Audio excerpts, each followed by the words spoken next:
નમસ્કાર મિત્રો. સંસ્કૃતનું નામ સાંભળીએ એટલે મનમાં શું આવે? પૂજા, મંત્રો, મોટા મોટા ગ્રંથો, બરાબર ને? પણ શું તમને ખબર છે કે સંસ્કૃતમાં એવી ગમ્મત અને હોશિયારી પણ છુપાયેલી છે કે સાંભળીને મજા પડી જાય? તો ચાલો આજે આપણે સંસ્કૃત સાહિત્યના એવા જ કેટલાક રમૂજી અને ચટપટા શ્લોકોની સફર કરીએ. આ પ્રકરણોનું નામ છે વિનોદ પદ્યાની, એટલે કે વિનોદ કરાવતા પદ્યો. સામાન્ય રીતે આપણને બધાને એવું જ લાગે છે કે સંસ્કૃત એટલે ખૂબ જ ગંભીર વાતો, મોટા મોટા ઋષિમુનિઓ અને ગહન જ્ઞાન. પણ શું આ ભાષામાં હસવાની કોઈ જગ્યા જ નથી? તો જવાબ છે ના, એવું બિલકુલ નથી. સંસ્કૃત સાહિત્યમાં તો હસતા હસતા જીવનની મોટી મોટી વાતો શીખવાડી દેવાની એક અદ્ભુત પરંપરા છે. આજે આપણે એવા જ કેટલાક શ્લોકોને એકદમ સરળ ભાષામાં સમજીશું અને એની મજા માણીશું. તો તૈયાર છો? ચાલો શરૂ કરીએ જ્ઞાન સાથે ગમ્મતની આ સફર. તો આપણા પહેલા ભાગમાં આપણે એવા 4 શ્લોક જોઈશું જે એટલા મજેદાર છે કે હસવું તો આવશે જ, પણ સાથે એ પણ સમજાશે કે વર્ષો પહેલાના લોકો પણ દુનિયાને કેવી રમૂજી નજરથી જોતા હતા. ચાલો એક મજેદાર સવાલથી શરૂઆત કરીએ. આપણે સૌ જાણીએ છીએ કે જ્યોતિષશાસ્ત્રમાં કુલ 9 ગ્રહો હોય છે, પણ કવિઓની દુનિયામાં એક 10મો ગ્રહ પણ છે, અને એ પણ પાછો બહુ જ ભારે. વિચારો તો કોણ હોઈ શકે? આનો જવાબ છે ને આ શ્લોકમાં છુપાયેલો છે.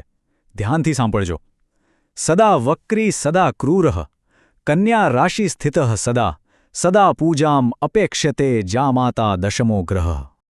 અને એ 10મો ગ્રહ છે જમાઈ. છે ને મજાની વાત? કવિ કહે છે કે જમાઈ તો ભાઈ 10મા ગ્રહ જેવા છે. કેમ ભલા? કારણ કે એ સદા વક્રી એટલે કે હંમેશા વાંકા જ ચાલે, સદા ક્રૂરઃ એટલે કે ક્યારેક કડક સ્વભાવના પણ હોય, અને કન્યા રાશિ સ્થિતઃ મતલબ કે હંમેશા કન્યા એટલે કે પોતાની પત્નીની આસપાસ જ રહે. અને સૌથી ખાસ વાત, સદા પૂજમ અપેક્ષતે એટલે કે એમને તો ભાઈ હંમેશા માન સન્માન અને ભેટ સોગાદો જોઈતી જ હોય છે. સમાજ પર આ એક મીઠો કટાક્ષ છે, ખરું ને? ચાલો હવે બીજા શ્લોક તરફ આગળ વધીએ. વિચારો જોઈએ, એવી તે કઈ વસ્તુ છે જે હાથમાં હોય તો વ્યક્તિના બધા જ અવગુણ ઢંકાઈ જાય અને આખી દુનિયા એને સલામ કરે? આનો જવાબ પણ શ્લોકમાં જ છે. ટકા ધર્મઃ ટકા કર્મ ટકા હિ પરમં તપઃ યસ્ય હસ્તે ટકા નાસ્તિ હાટકે ટકટકાયતે. 2. અહીં ટકાનો મતલબ છે પૈસા. કવિ એકદમ સાફ શબ્દોમાં કહે છે કે આ દુનિયામાં પૈસા જ બધું છે. એ જ ધર્મ છે, એ જ કર્મ છે, અને એ જ સૌથી મોટી તપસ્યા છે. અને જેની પાસે પૈસા નથી તે હાટકે ટકટકાયતે એટલે કે બજારમાં આમથી તેમ ભટક્યા કરે છે, એની કોઈ કિંમત નથી. આ શ્લોક સમાજની કડવી પણ સાચી હકીકત બતાવે છે. હવે એક એવા માણસની વાત કરીએ જે ફેમસ થવા એટલે કે પ્રસિદ્ધિ મેળવવા માટે ગમે તે હદ સુધી જઈ શકે છે. આ શ્લોક બરાબર એના પર જ છે. શ્લોક કંઈક આવો છે. ઘટમ ભિંદ્યાત પટમ છિંદ્યાત કુર્યાદ રાસભરોહણમ યેન કેન પ્રકારેણ પ્રસિદ્ધ પુરુષો ભવેત. 3. આનો અર્થ બહુ સીધો અને રમૂજી છે. પ્રસિદ્ધ થવા માટે માણસ કંઈ પણ કરવા તૈયાર છે.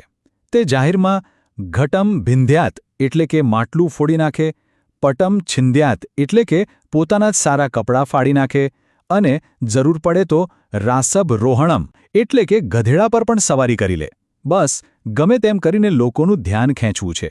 પ્રસિદ્ધિ પાછળની આ આંધળી દોડ પર આ એક જોરદાર કટાક્ષ છે. હવે એક એવું દ્રશ્ય આંખ સામે લાવો કે હસવું નહીં રોકી શકો. જરા કલ્પના કરો કે ઊંટોના લગન છે અને ગીત સંગીતનું કાર્યક્રમ ગધેડાઓને સોંપ્યો છે. હવે શું થશે? આ પરિસ્થિતિને કવિએ આ શ્લોકમાં બરાબર પકડી છે. ઉષ્ટણામ હિ વિવાહેષુ ગીતમ ગાયંતી ગર્દભાહા પરસ્પરમ પ્રશંસંતી અહો રૂપમ અહો ધ્વનિઃ. 4. અહીં તો એકબીજાના ખોટા વખાણની જુગલબંધી ચાલી રહી છે. ગધેડાઓ ઊંટને જોઈને કહે છે અહો રૂપમ એટલે કે વાહ શું રૂપ છે તમારું, અને બદલામાં ઊંટ ગધેડાઓના બેસુરા અવાજને સાંભળીને કહે છે અહો ધ્વનિઃ એટલે કે વાહ શું સુરીરો અવાજ છે તમારો. આ શ્લોક એવા અયોગ્ય લોકો પર કટાક્ષ છે જેઓ એકબીજાના ખોટા વખાણ કરીને પોતાનું કામ કાઢતા હોય છે. ચાલો હવે બીજા ભાગ તરફ જઈએ. આ શ્લોકોમાં કટાક્ષની સાથે સાથે જીવનનો ઊંડો બોધ પણ છુપાયેલો છે. હવે વાત કરીએ એક એવા પ્રસંગની જે લગભગ દરેક ઘરમાં જોવા મળે છે, લગ્ન. જ્યારે કોઈ છોકરી માટે છોકરો જોવામાં આવે ત્યારે દરેકની પસંદગી અને અપેક્ષા કેટલી અલગ અલગ હોય છે.